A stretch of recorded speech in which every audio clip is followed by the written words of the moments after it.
आज हम एक थोड़ा ट्रिकी टॉपिक की बात करेंगे। ये हम टोटली समझ नहीं सकते हैं, पूरी तरह से समझ नहीं सकते हैं।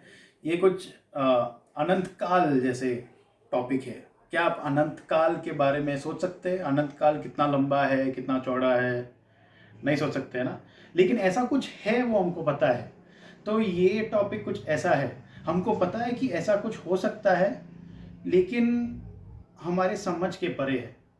तो ये एक बात है परमेश्वर के बारे में। ये चीज़ सिर्फ परमेश्वर ने हमको बताया, इसीलिए हमको पता है। तो प्रभु यीशु के बारे में कुछ रहस्य है जो उन्होंने बताया जब वो इस पृथ्वी पे आए तब।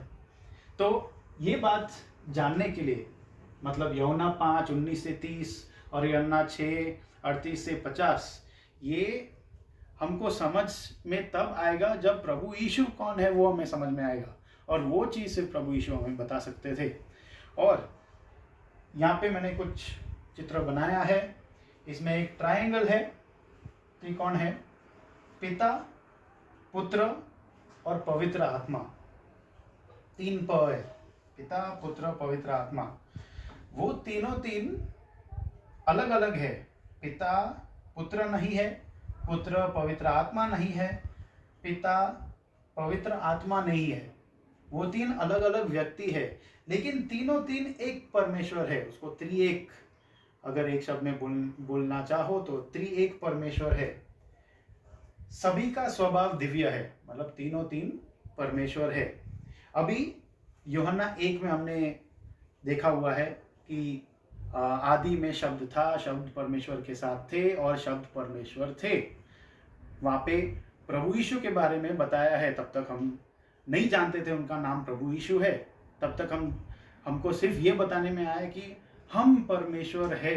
और यहूदी लोग सोचते थे कि एक ही परमेश्वर है। हम भी वही मानते हैं कि एक ही परमेश्वर है, लेकिन अभी हमको पता है कि एक परमेश्वर है लेकिन 3 व्यक्ति, और ये हमारे समझ के बाहर है। क्योंकि जब मैं बोलता हूँ, मैं बोल रहा हूँ, तब मैं 3 व्यक्ति की बात नहीं कर रहा हूँ, एक व्यक्ति की बात कर रहा हूँ।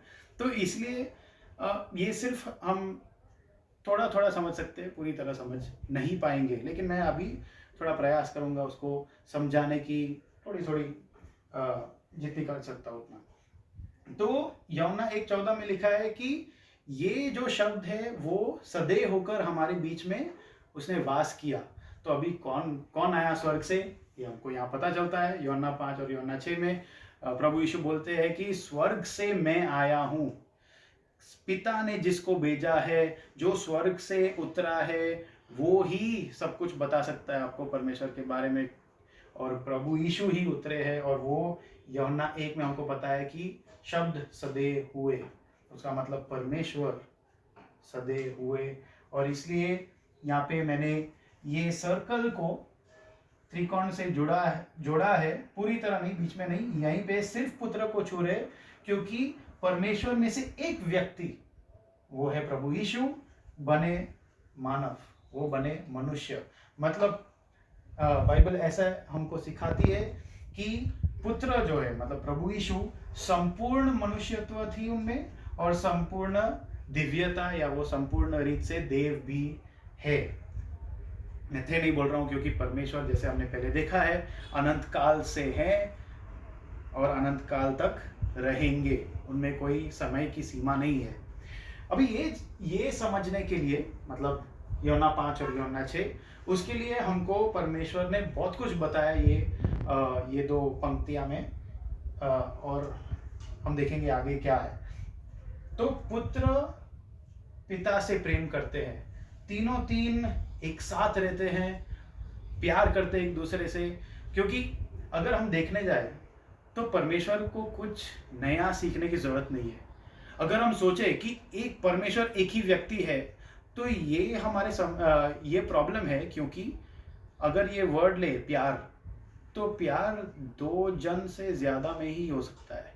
एक जन प्यार नहीं कर सकता है, उसको सीखना पड़ता है। अगर कुछ बनाओ तो फिर हम कह सकते हैं मैंने उससे प्यार किया या उस चीज से प्यार की।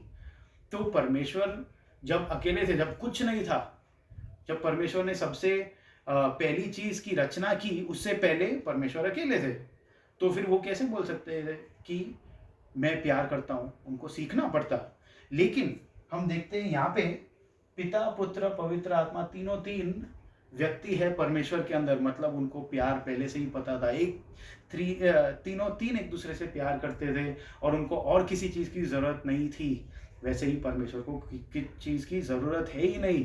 तो इसलिए हम परमेश्वर का ये रहस्य समझ में आती है जब त्रिएक देव की बात करते हैं, और इसलिए हमको पता चलता है कि परमेश्वर, बाइबल का परमेश्वर सच में परमेश्वर है।